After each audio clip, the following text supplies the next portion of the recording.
zetu. Yusufu alikuwa ni mkate wa dunia, alilisha dunia kwa miaka 7. Yesu Kristo naye ni mkate wa uzima wa ulimwengu, ni mkate wa uzima ulimwenguni kote. Naye akasema twaeni mle, tena akasema twaeni mnywe. Reflection yetu inatuonyesha jinsi ambavyo Yesu ni mkate wa uzima. Hali kadhalika na Yusufu alikuwa ni mkate wa dunia. Alilisha dunia kwa miaka 7. Alikuwa ni miongoni mwa watu ambao Mungu aliwatumia. Na Yesu Kristo hali kadhalika ni mkate wa uzima ambao Mungu aliuweka ndani yake. Mabibi na mabwana, asubuhi ya leo, kubali kuwa mkate wa ulimwengu kwa kutoa riziki kwa wengine. My God, my Lord. Kubali kuwa mkate wa ulimwengu kwa kutoa riziki kwa wengine. Hakikisha unakuwa mkate kwa wengine. Hakikisha asubuhi ya leo unakuwa mkate kwa wengine. Ukiwa kazini, ninyi ma HR, lakini pia wahasibu, mtu ameshaandikiwa cheki yake, malipo yake. Unazuia nini? Unazuia nini? Unazuia nini watu kulipwa? Na watu wamefanya tenda za serikali, fedha zimetolewa. Tena wakati mwingine nasikiaga mpaka wakati mwisho wa budget. Siku moja waziri wa fedha kawa ananiambia mpaka wakati mwingine mwisho wa budget, nafika mwezi wa 7 fedha zilitolewa, zinapaswa zirudishwe hazina.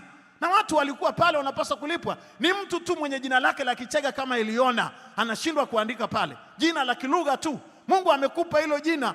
Wewe ni mkate wa watu. Ruhusu baraka za watu zipite kwenye mikono yako, ziwafikie watu wengine. Washindi wachache wangesema amina.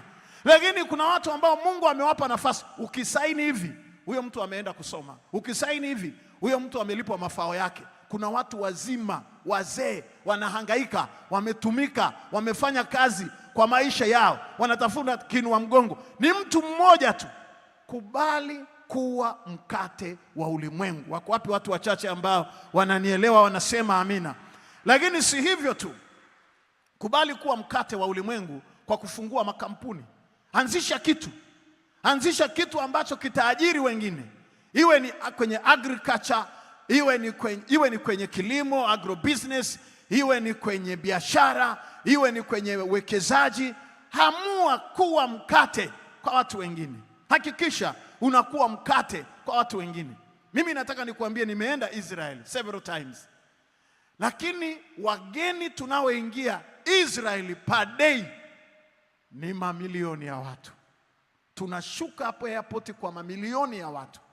Kuna makampuni ya tours yanayotupeleka huko kwenye Bible historical places, huko kwenye maeneo ya kihistoria ya Biblia. Wale wamiliki wa makampuni walioko pale, wengine hata hawamjui Yesu. Kuna mahoteli na mahoteli na mahoteli, hawamjui Yesu. Lakini Yesu ameajiri watu, ni mkate wa ulimwengu. Watu wanakula hapo, watu wanaishi hapo. Makampuni ya kusafirisha hapa Dar es Salaam yanayosafirisha watu, ni biashara. Yesu amefanyika kuwa mkate wa ulimwengu. Hakikisha ukifungua kampuni, mimi nimesimama kwenye madhabahu hii, ninakubariki kwa sababu kampuni yako haitaenda kwenye hasara. Biashara yako haitaenda kwenye hasara. Kila utakachokifanya Mungu akakifanikisha. Wako wapi watu wachache wanaosema amina hapa, na wangempigia Jehova vigelegele vya shangwe? Na ninataka usikie kuanzisha kitu, alafu sema nilimsikia mchungaji kwenye madhabahu akisema nihamue, na nimehamua kuwa mkate wa ulimwengu. Nataka nikuambie, tunasali kwenye hii madhabahu kila siku, Baba yetu uliye mbinguni, utupe leo mkate wetu wa kila siku.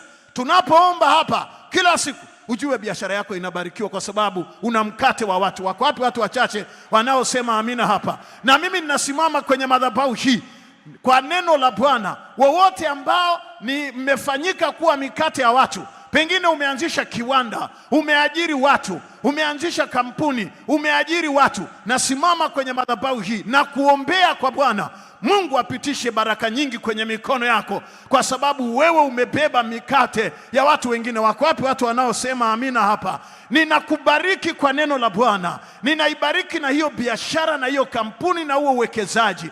Ninakubariki uishi maisha marefu. Ninakubariki na afya njema. Ninakubariki na fedha na baraka. Waliobarikiwa wangesema amina na wangempigia Jehova na vigelegele vya shangwe. Tafadhali nisaidie kumwambia jirani yako, nimeamua kuwa mkate wa ulimwengu, nimeamua kuwa mkate wa dunia, nimeamua kuwa mkate, na mimi nimeitwa kuwa mkate. Washindi wachache wangempigia tena Bwana vigelegele vya shangwe. Haleluya.